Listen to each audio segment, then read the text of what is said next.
Okay, 1973, July 27th. You were 7 years old. I was 19 years old. Close. Yes. All right, driving my 1968 Ford Galaxy convertible. I was making my way from Albany, New York to Watkins Glen, New York. I was with my buddy Snake, high school pals. I built a steel box with a hinged lid on the side that I bolted to the car's frame above the transmission. You could not possibly see it. It was not easy to retrieve. There was a 4-finger bag of weed, easy widers, and a 4-inch blade knife in the box. The concert was at Watkins Glen Speedway. It featured my 2 favorite bands, the Allman Brothers and The Band, and a band called the Grateful Dead. Didn't know much about them. The concert was on Saturday. This drive was on Friday. We had a solid plan. Leave Albany early in the morning, drive the 6 hours to the concert, find a shady parking spot right by the concert site, an easy walk where we can set up our tent.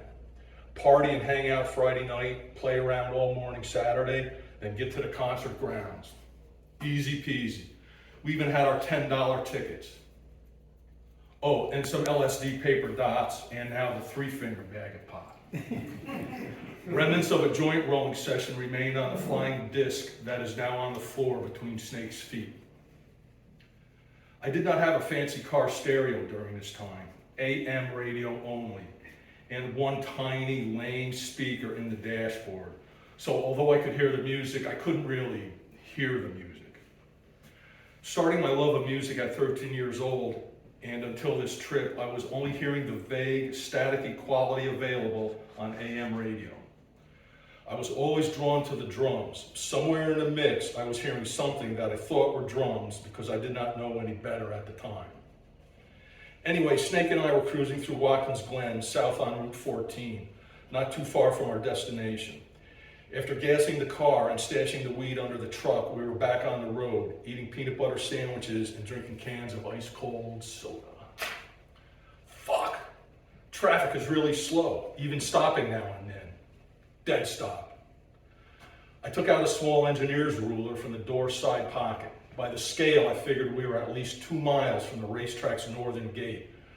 We did not even know exactly where the track was. The map did not give that much detail. We idled with everyone else for a while, drank more sodas, munched a bit of food, eventually turning the car off because it was damn hot, maybe 90 degrees. The car was overheating. Snake jumped out of the car, which was easy because the roof was down, then headed down the road, returning in 15 minutes. If we can get another quarter mile or less, there's a turnoff into a big field where 1 million fucking cars are parked. Okay, that didn't sound too bad. Once we turned off, it became a free-for-all as to how and where everyone was parking. I was sure we were in some farmer's fallow field. We ended up about 50 yards into the field where I could see a likely parking spot. Eventually, I got myself turned around with only 4 cars in front of me toward the road. There was a slight culvert at the road edge, nothing to worry about. I raised the roof, turned off the car. We just sat there. What the hell is going on? I said to Snake, not really expecting an answer. All we could see facing west was field after field filled with car after car and tent after tent. A steady stream of people were walking along the road heading west. Most of them were carrying their backpacks and coolers. We asked a lot of our new friends where we were and how far to the concert site. No one knew. Most of the license plates were from New York, though I was seeing plates from every state I could think of. Mostly on the East Coast, but even California, Alaska, and Canada. It seemed we had 2 choices. Park, camp here, make what looks like a long walk without any extra weight, maybe a jug of water and some beers, or bring our stuff with us, make the long walk, get to the concert site like we planned, having everything we need right there. We chose the latter, loaded ourselves up, and off we went. We melded into the walking crowd. I was wearing jean cutoff shorts, sneakers, and a solid black t-shirt. Everyone was jovial and happy, chatting to old and new friends. I was me, so I was all about the immediate issue. Get to the concert site and set up camp. Snake is way more personable. He made 100 friends in the first quarter mile. The only thing that sucked was the cooler was a huge one, needing both of us to carry it, so we were in effect tethered to each other. We dealt with it. I feel like a sheep, I said to a guy and a girl I was walking next to. They laughed. She said, bah. Then her friend said, bah. I did as well. Soon enough, the entire little crowd was bah in their way along. I was mesmerized by the colors seemingly floating along the road. If I did not focus on the people and just let my eyes take in the color, the scene was like a kaleidoscope, only melty. No, wait a minute. The LSD I took in the parking lot must be kicking in. No, it's both. Colors and hallucinations. What a combo. Micro dot and live a lot. That was our motto. Finally, a couple of guys were coming toward us on the road. Yo, buddy, I said as they passed me. I jerked the cooler and Snake to a stop. The guys were kind enough to stop as well. How much farther to the concert site? Any stores? What's going on? I asked. A skinny but very muscular guy with buggy eyes, a crew cut, and wire-framed glasses was laughing as he said, "Brother, it's 2 miles to the concert, but there's no room. It's jam-packed with people, man. Get it?" The other, who managed to look more wasted than the first guy, belted out loudly, "I ain't had so much fun since Kickapoo Creek, man. Just find a place, pitch your tent, walk up on the sound check tonight. The Dead will be playing, man. The band and Almonds are playing now. Here, you guys seem cool. Here's 2 doses. Owlsley. Enjoy. Bummer about Pigpen. Keith is cool. Donna's cute." When the first guy pulled something out of his rear jeans pocket, "Wait a sec, what's with that shirt? Is that a globe and anchor?" The man was wearing a tie-dyed shirt. On the front was indeed a multicolored globe and anchor with the words Semper Hi emblazoned above the Marine logo in flaming letters. "The Eagle is smoking a joint." He offered a red and white box of cigarettes. I read the word Park on the bottom half. "Want one? Help yourself." No thanks, man, I don't smoke." "Suit yourself." He said all this while walking slowly away from me, never really stopping, and neither did I. "So, Snake, my man, what do you think?" "I'm beat as shit," he replied, with some irritation in his voice. I got it. And though I was not beat, I was coming to the realization that this adventure was not going to be on any level the way we planned it or under my control. "Yeah, let's find a spot and carpe the diem." We did. Just to the right, there was a rock past your wall with a tree line coming down the field slope. In an hour, we were tented, drinking beers, eating cheese with cold cuts, and silently gazing at the nonstop waves of brightly colored people. From our vantage point on the slope, the people on the road looked like a psychedelic river, with all the tents looking like a popped-up city. The LSD had me still peeking as I sat on the grass. Sadly, the mosquitoes were also peeking. The sun was low. It looked like rain was coming. We could hear a slight rumble. Not thunder, it was music. The band was playing, or a band was playing. Without talking, we packed a 6-pack of beer, my new silver Zippo lighter, and some Gork in a small sandwich bag. I had a small binocular for getting a close look at the band. Snake had a flashlight. Then we rolled some joints on the Frisbee bottom. We pocketed the free doses of acid before we headed to the site. Oh, we almost forgot the tickets. Snake went for them in the tent. We jumped on the wave of people walking. The excitement grew as we got closer and the music got louder. Then the music stopped, but we kept going. Finally, we made it to the gates. Well, the gate area. The gates were open. No one even took our tickets. We walked right in. We were at the bottom of a short hill. At the top of the hill, I saw a scaffolding with a lot of large speakers attached to it. No stage to be seen. It was wall-to-wall, colorful people. We kept an eye on each other, getting to the top of the slope where an even larger expanse of people were on the other side.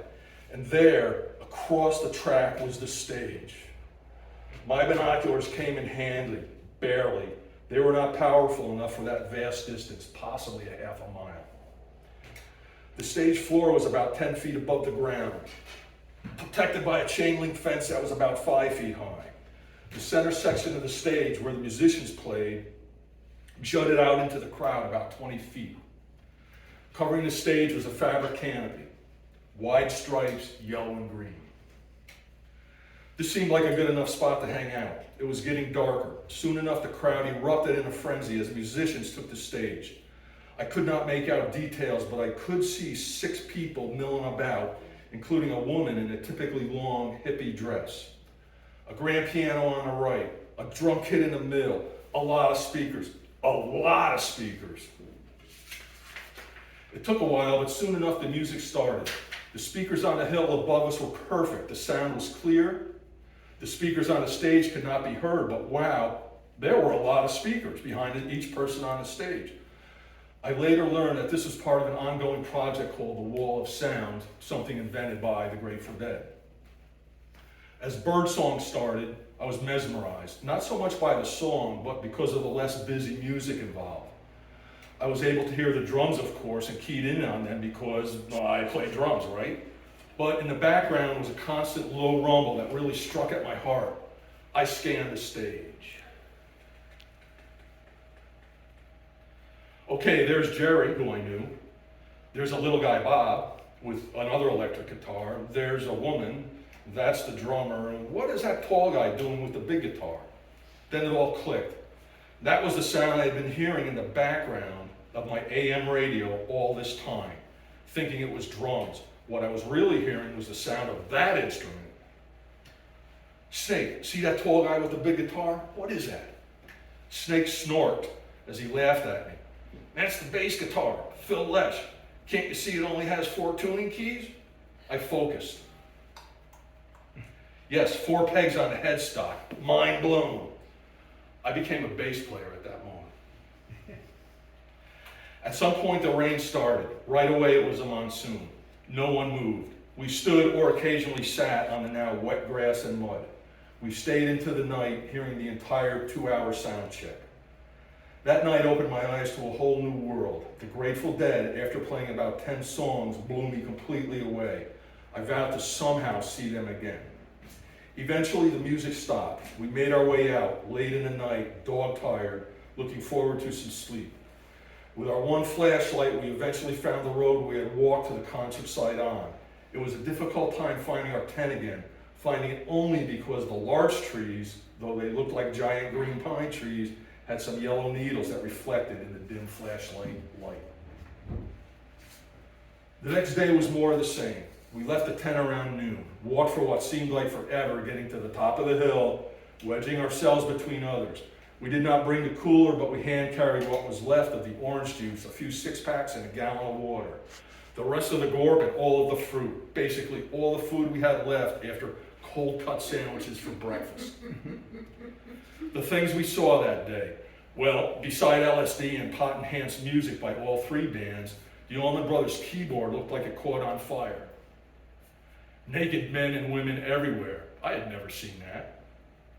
A skydiver, seemingly on fire and looking dead, fell from the sky, lit in flames. It looked like he landed in the woods near the site. We never saw police. The rows of porta-johns were disgusting, but what can you do? Water trucks sprayed people and filled bottles. Helicopters all day behind the stage. I would love to ride in a helicopter someday. Rain, rain, and more rain, interspersed with what seemed like 100-degree muggy sunshine. For the second day in a row, no one took our tickets. 23 blissful dead songs later, with only 2 that were played last night, we could not be happier. The Dead played a song, Looks Like Rain, that could not have been more fortuitous, for later that day, it rained so hard, the band had to stop playing for a while. Eventually, they finished their set. The Allman Brothers were last. The night culminated with a massive onstage jam by members of all 3 bands.